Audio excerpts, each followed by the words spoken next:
I hope that you are well, and I also hope that you are having a good day so far.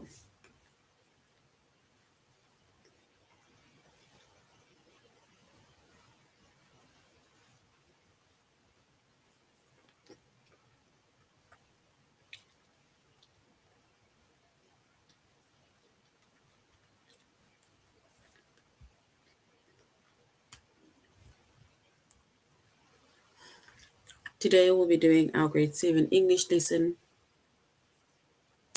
on figurative language. And before we start,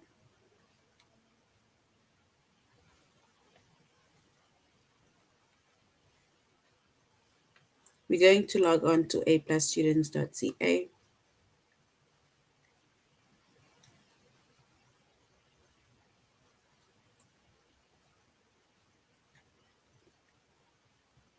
Once we've logged on to aplusstudents.ca with our username as well as our password,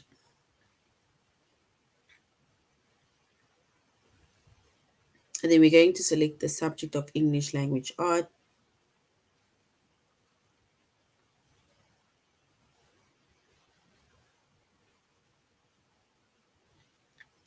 Grade 7.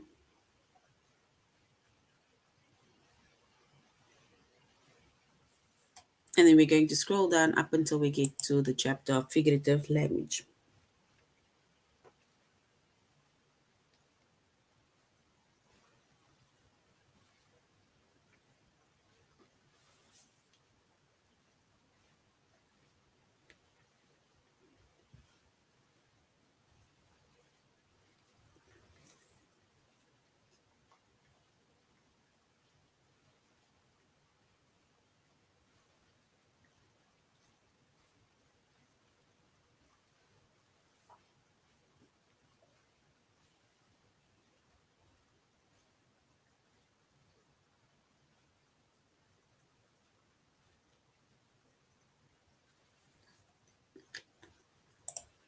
So our chapter is figurative language.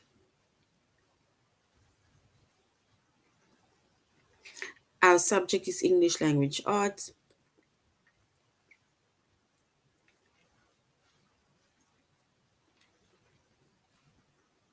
Grade 7.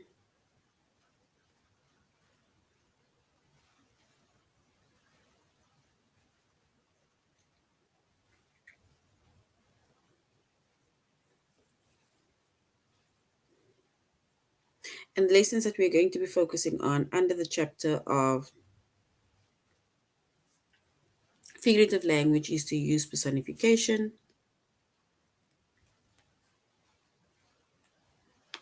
and to interpret the meaning of allusions.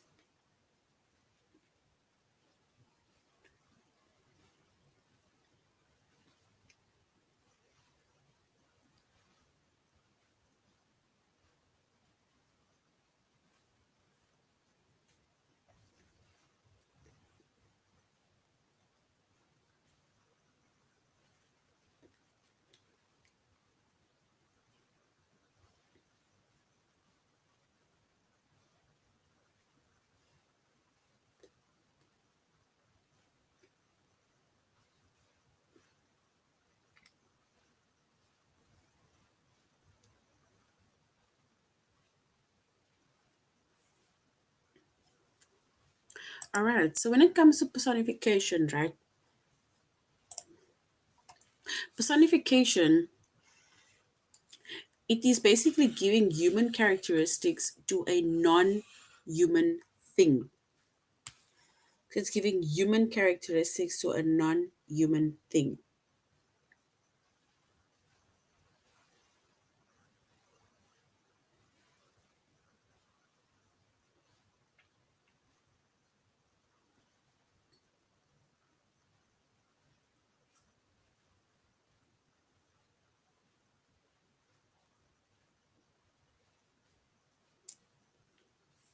And it is a figure of speech, right, that can be used to make writing more interesting, or it can also emphasize a point.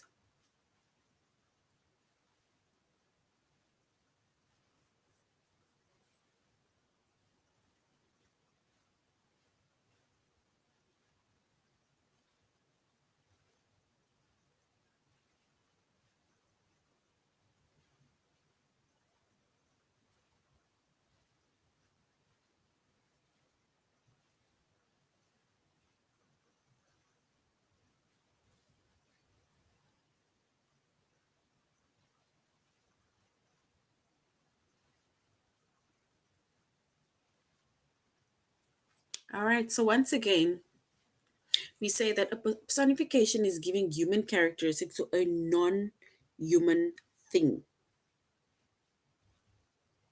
and it is a figure of speech that can be used to make writing even more interesting,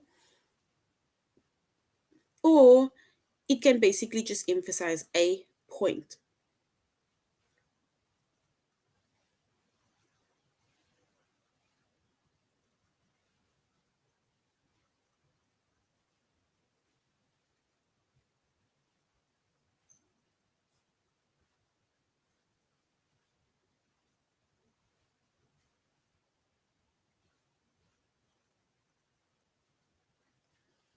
And if we look at an example, right, of personification, it is the trees danced in the wind. Remember, trees cannot dance, right? People dance. But that is why we say it's giving human characteristics to a non human thing, right? So trees are non human. But when the wind blows, right, and then of course it moves the branches, the leaves on the trees, it starts moving. So now we can basically say the trees, they dance in the wind. But it doesn't mean it's not a literal thing. It's like a figure of speech. It's like figuratively.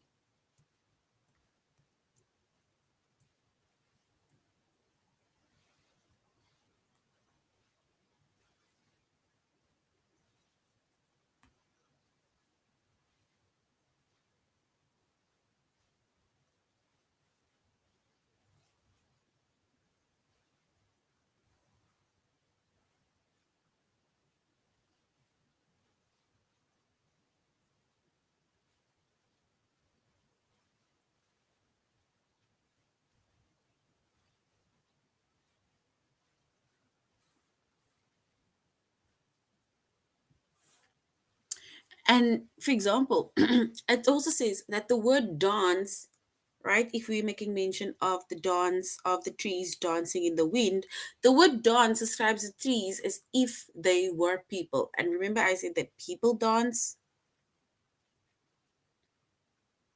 and now they are basically making it seem as if people are, let's say they're using trees as a form of people that is dancing. She's describing trees as if they were people. Because remember, people dance in the wind. People dance, however. But here they're specifically saying the trees danced in the wind as if they are making it seem as if the trees are people or were people.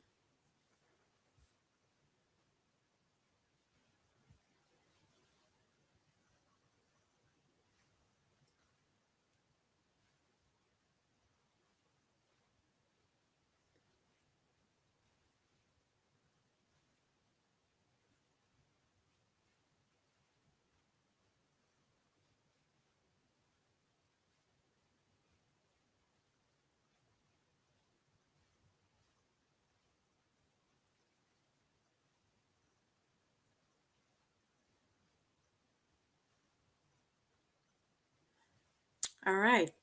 And unlike people, however, trees cannot dance. Remember, we mentioned that trees cannot dance because trees is not human, right? It's a non-human thing. But now it is basically, let's say, what is the word? They are comparing it, right?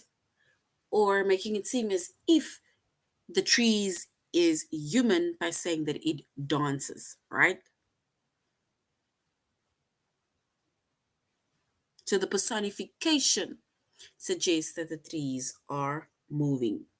And when we say the trees are moving, then they're saying it is dancing.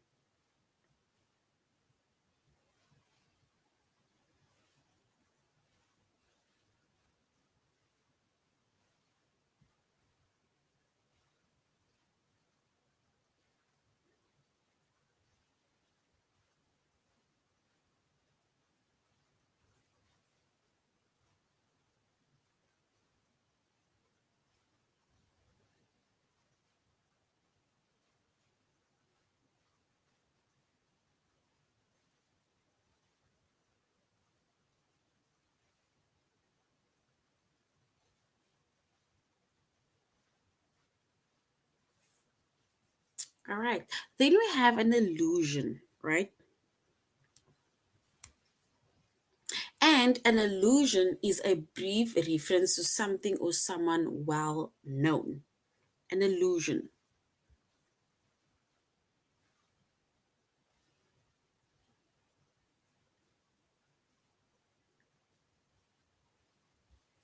So once again, we have an allusion, and an allusion is a brief reference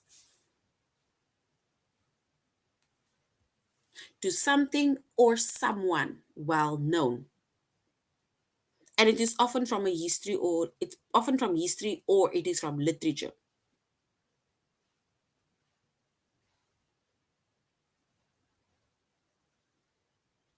For example, I'd better get home before I turn into a pumpkin, Lila remarked.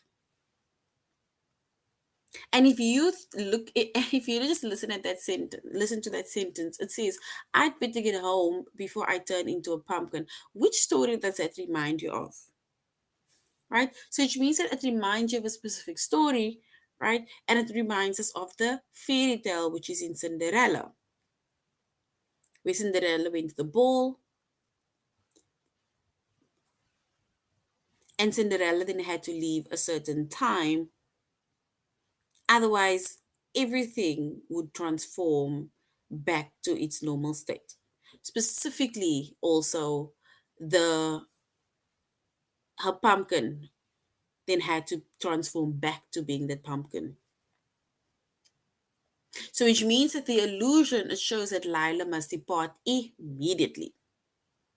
She needs to go home immediately.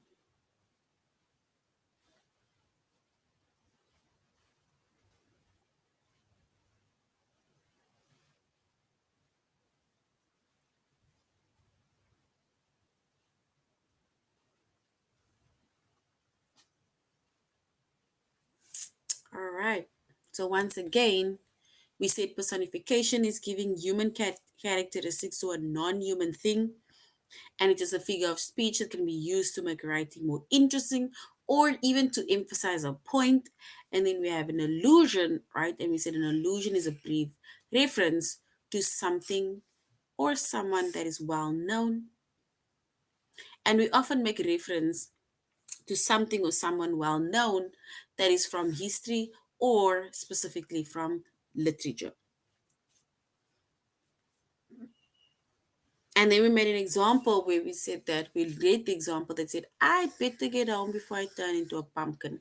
And that makes us think of the Cinderella story where, where Cinderella had to be home a certain time. Otherwise, the pumpkin would transform.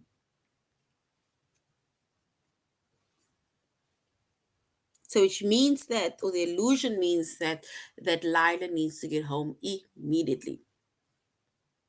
And the other personification, right? As we said, it's giving human characteristics to a non-human thing,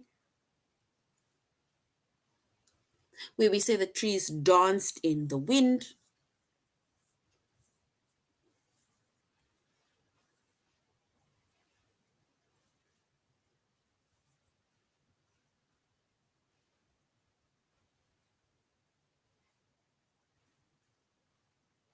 and we say that the word describes the trees. Dance is describing how the trees were moving, right? And they are describing it as if the trees were people. Because when the wind blows, right, the trees are moving.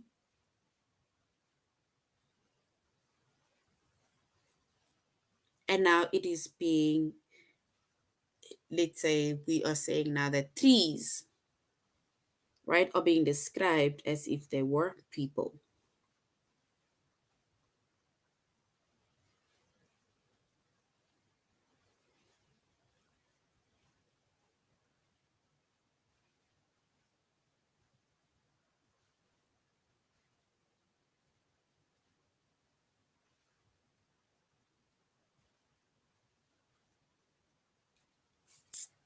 All right. So that is basically figurative language, which is personification. It's giving human characteristics to a non human thing. And we have allusions, right? Which is a brief reference to something or someone well known, specifically or often from history or from literature. Now let's go to A plus students. Start C. A,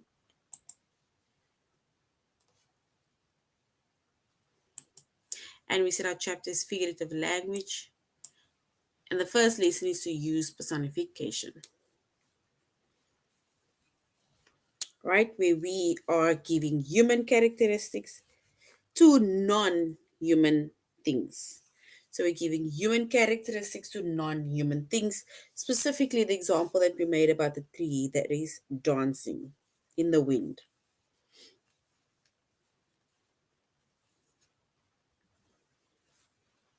So we're now going to complete the sentence that uses personification. It says, we watched through the window as the autumn wind chased the withered leaves about the yard. So we say that we watch through the window as the autumn wind chased the withered leaves about the yard. Does it mean an actual chasing? No, it doesn't mean actual chasing, right? But it just shows how the wind is blowing, right? And the leaves are basically just scattering all over the place.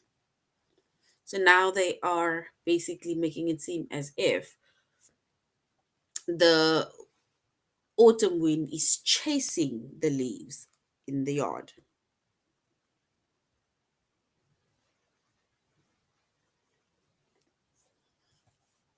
All right, let's go to another one.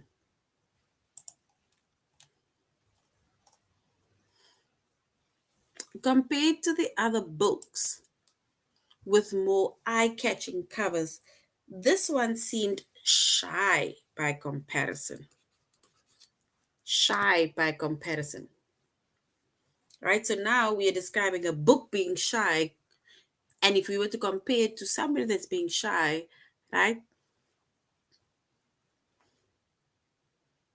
Then we would say, usually, if we were to say somebody being shy, then it's like the person does not want to be seen. The person does not want you to really call their name. They are shy. They just want to be at the back, and not be in the spotlight. So it's the same like saying all the other books have got eye catching covers, but this one does not, right? So now we are basically saying as if this book has as this book is shy. It's like it's hiding itself. Doesn't want to be seen, doesn't want to be known, doesn't want to be, we shouldn't make a fuss of him or her, right?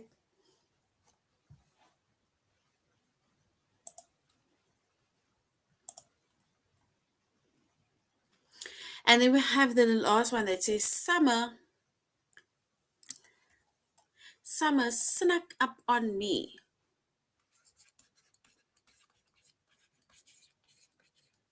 Summer snuck up on me this year. I'm not ready for it to be this hot, right? Meaning that it describes summer as if there was a sneaky person. Like you don't know that the person is coming. You don't know that the person is going to, for example, make you get a fright to something, right? It just comes out of nowhere.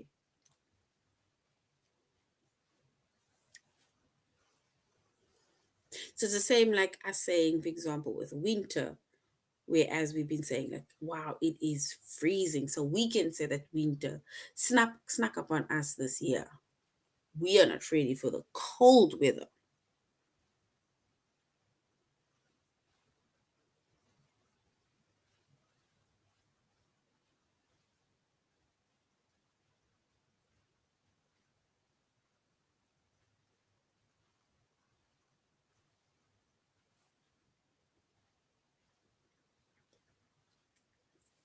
All right, so now we're going to our test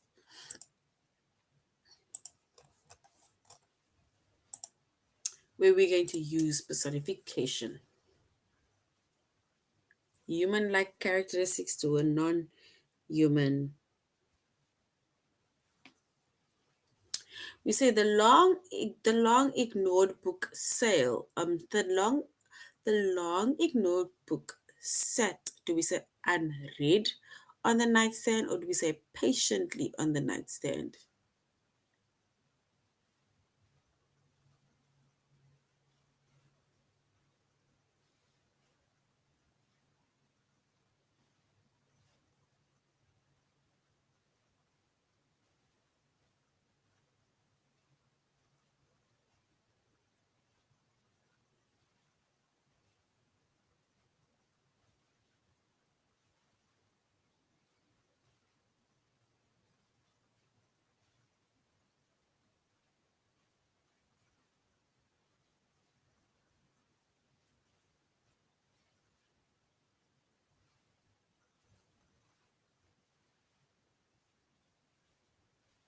All right, so we can then say yes. We can say the long ignored book sat patiently on the nightstand. Because remember, we are now trying to give this specific book a human like character, right?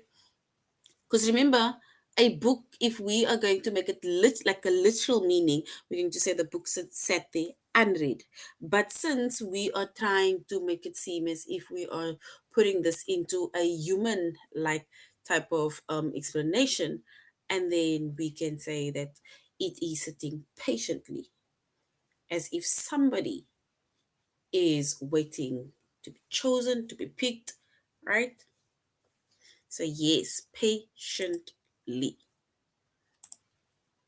So well done. Patiently is correct. As much as we might like to freeze time, it cannot be stopped, or we can say time, it marches on. What is the personification? Do we say time cannot be stopped, or time, it marches on?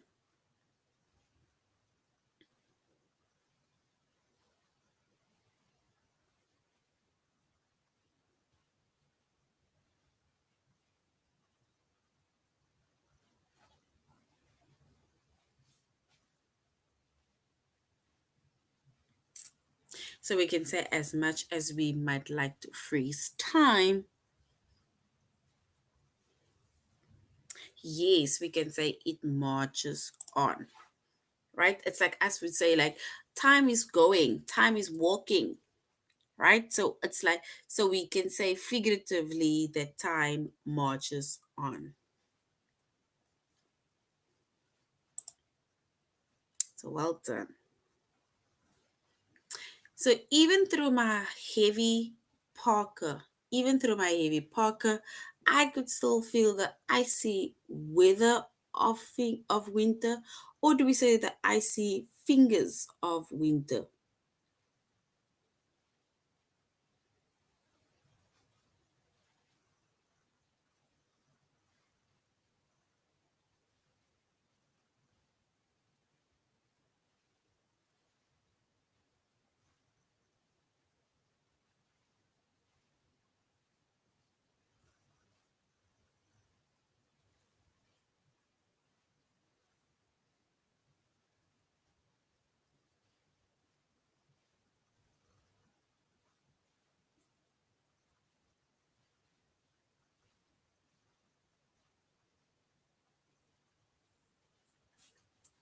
All right, so we can say even through my heavy parka, I could still feel the icy, yes, the icy fingers. It's almost like fingers on your shoulder, fingers on your, you know, on your arm, but it is freezing, right? You feel that fingers right through your heavy parka jacket. So you can say even through my heavy parka, I could still feel the icy fingers of winter. It's like saying winter has got ice cold hands. So well done. Fingers are correct. The frozen waffles now deliciously warm and brown. Do we say leaped from the toaster or popped from the toaster?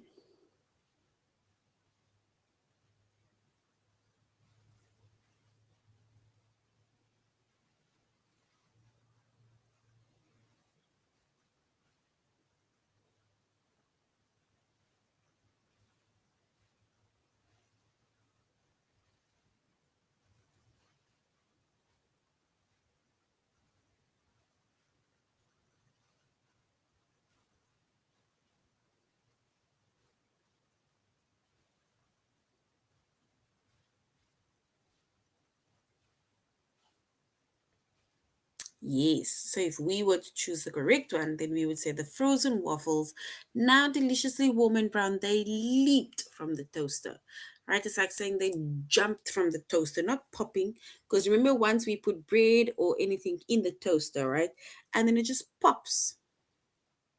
But now they are saying, right, putting emphasis on it by saying that it leaped from the toaster. More a much more exaggerated answer. But well done.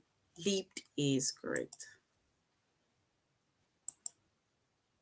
So well done.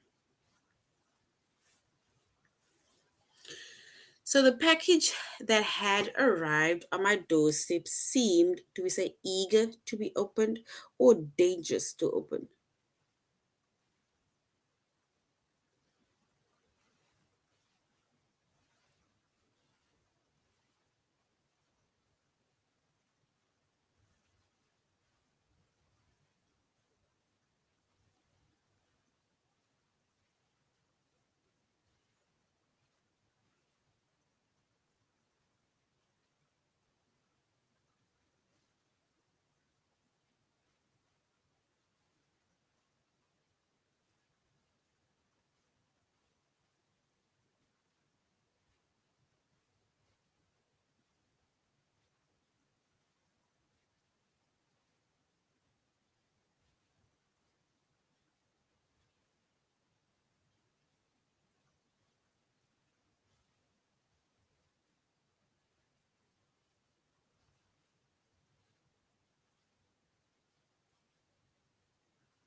Yes. So we can say it is eager to be open, not dangerous to be opened. We can say it is eager to be open. So well done. Yes. Because remember, we are not giving this specific things almost like a human like characteristic or character. So we're going to compare the other books with more eye-catching covers, right? This one seemed to be say ordinary by comparison or shy by comparison.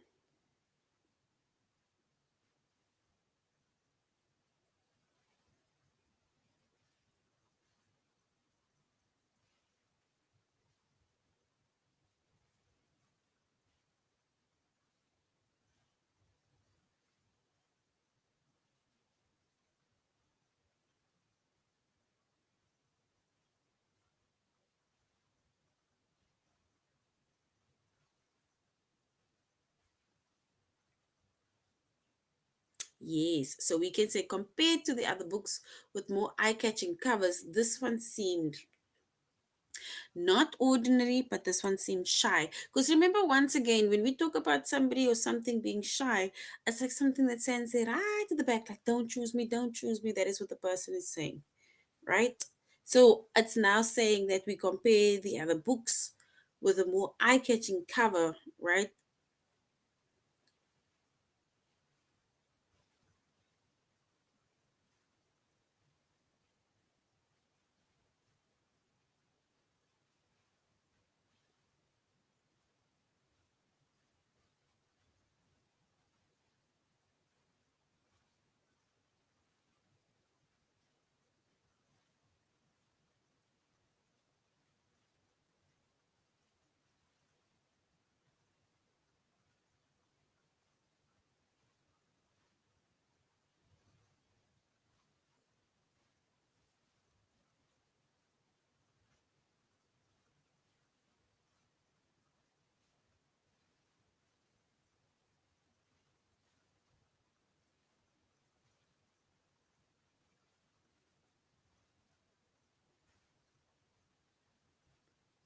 All right, so we can say compared to the other books with more eye-catching covers, this one seemed shy. Right, shy. It's like they don't want to choose me or choose that one. So in the middle of a gruesome hike.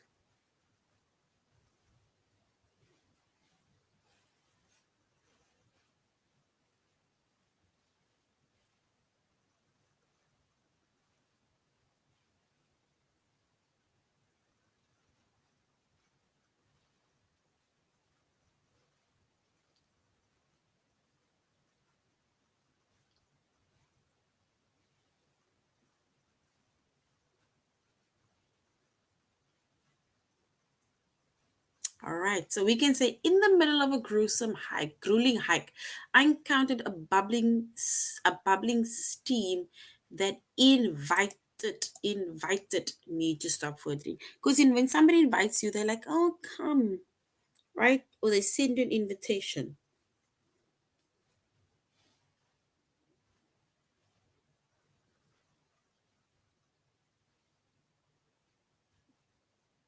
So invited is correct. So well done.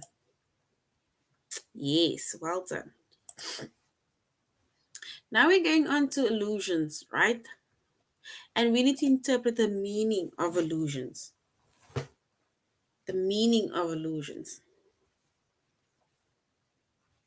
And we said allusions, right? It is a brief reference to something or someone well known that is either from history or literature.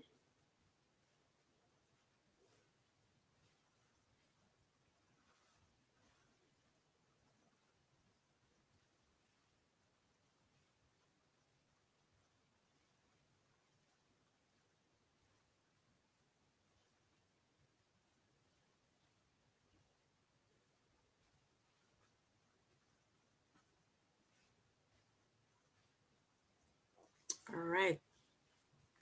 So we said that an allusion is a brief reference to something or someone well known, and it is often either from history or it is just from literature.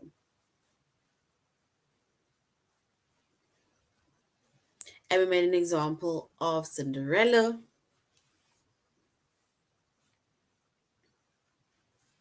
where Lila explains that Cinderella had to leave the ball before a certain time,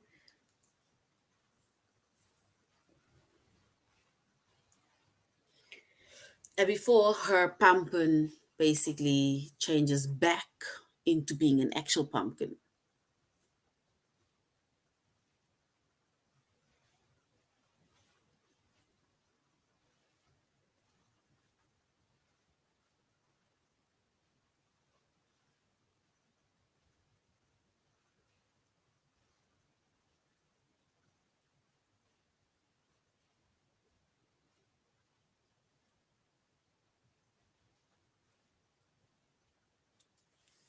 All right, now let's go to our test where we are going to interpret allusions, right? And we said that an allusion is a brief reference of something or someone well known that is either from history or literature, right?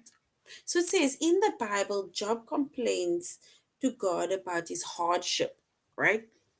Saying that both strangers and those he loves have turned against him. He says, my bone cleaveth to my skin and my flesh, and I am escaped with skin of my teeth.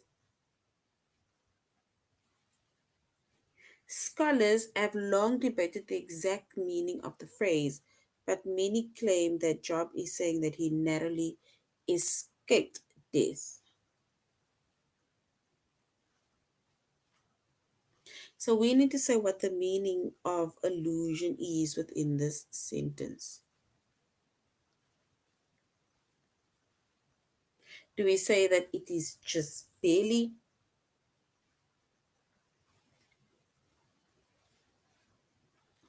or we say slowly?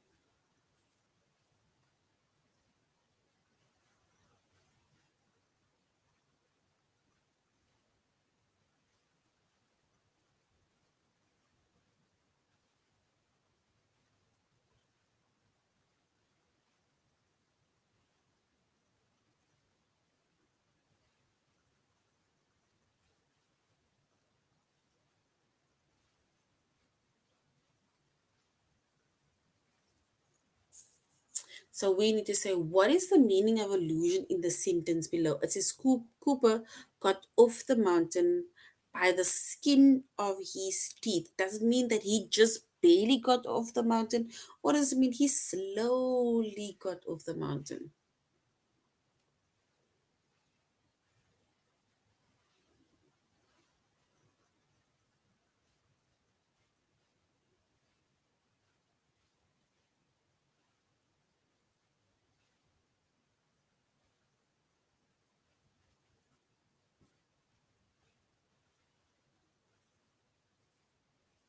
All right, yes, well done. So just barely. I got off just barely. So well done. Okay, it says an auction house representative described Bob Dylan's handwriting lyrics worth over $1 million as the holy grail of lyrics.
All right, so we can say an auction house representative described Bob Dylan's handwriting lyrics worth over $1 million as the holy grail of month. So we can say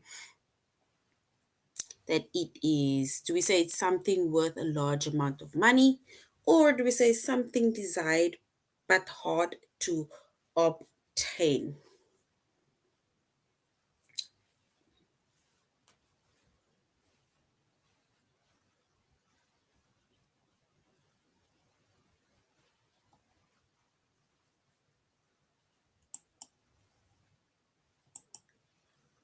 All right, so we can say it is something described but hard to obtain. So well done, because that is something that you got correct. So well done. All right, so we're going on to the next one. This is Blanca warned her youngest son not to cry wolf while wrestling his old brother.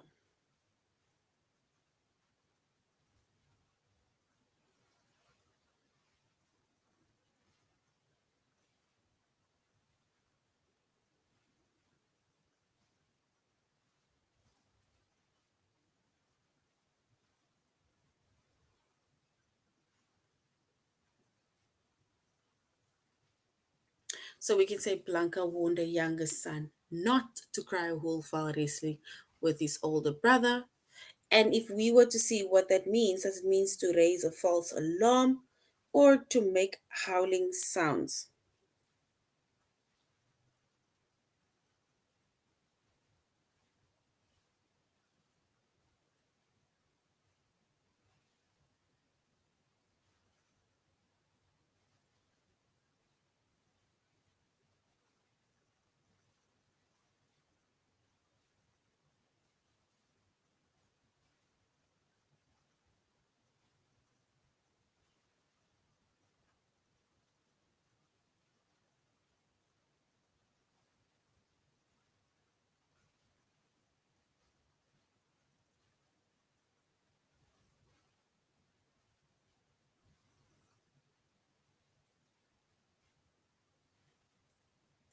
So we say Blanca warned her younger son not to cry wolf while wrestling with his older brother. And we can then say it is to raise a false alarm. All right, yes, well done. So in the Bible, it says Daniel accurately translates mysterious writing that appears on a wall, and in doing so, he predicts the death of a king.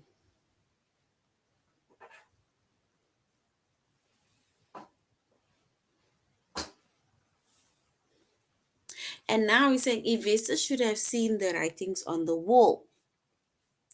That means it's a clear indication of how something will turn out or an inaccurate prediction.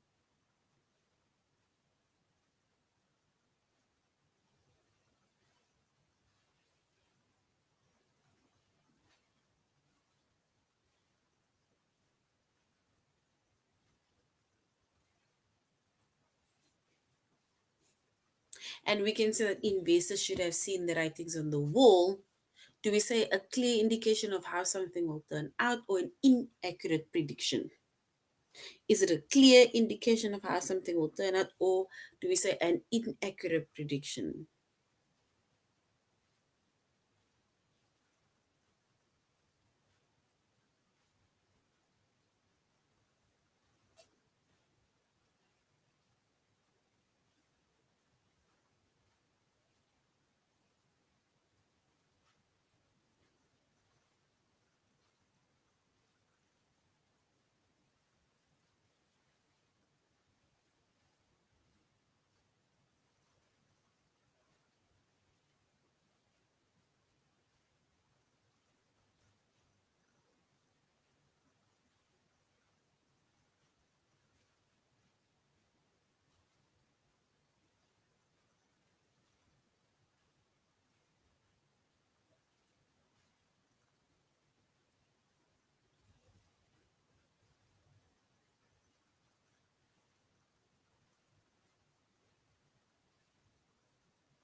All right, so we can say investors should have seen the writings on the wall, and we said it should be a clear indication of something that will turn out, or the way it will turn out, right? You should pay a visit to great aunt Gertrude, the Solomon of her family. So the great aunt, is it the person who is very kind, or person who's very kind, good, and gives good advice?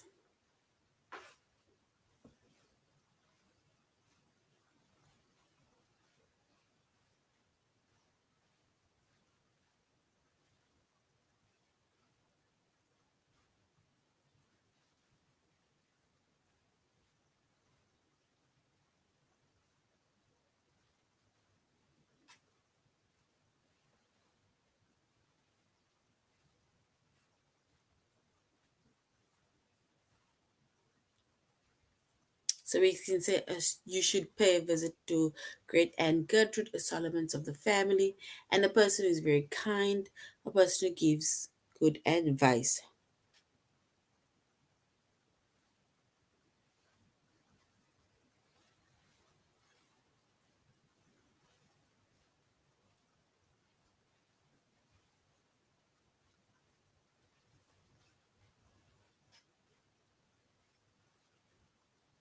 All right, then you should pay a visit to great aunt Gertrude, the Solomons of the family.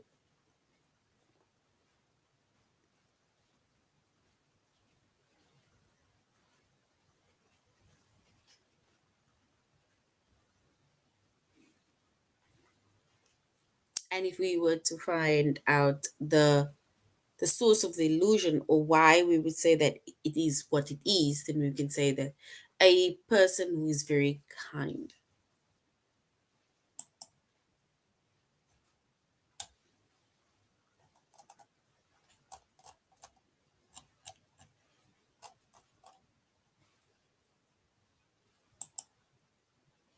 It's a person who gives good advice. Oh, sorry. I apologize. Someone who gives good advice. But well done, because you got it correct. All right. And that is now the end of our lesson, actually, on personification and illusion, which is figurative expression, figurative language. Right? We said with figurative language, we have personification, and then we also have illusions. All right. And with personification, it is basically giving non-human things almost like human, um, like a character too.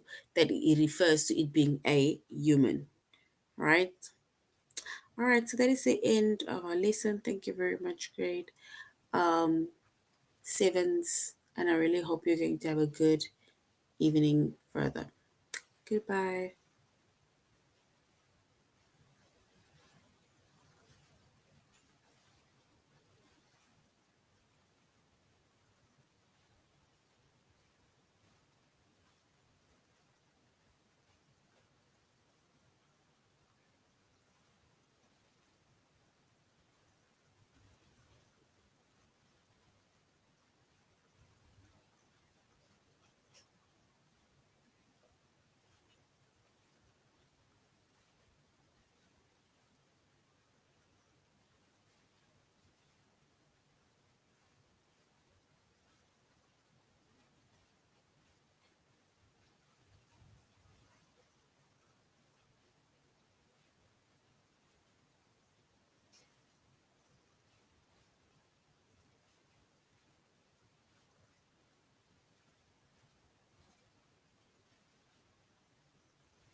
All right.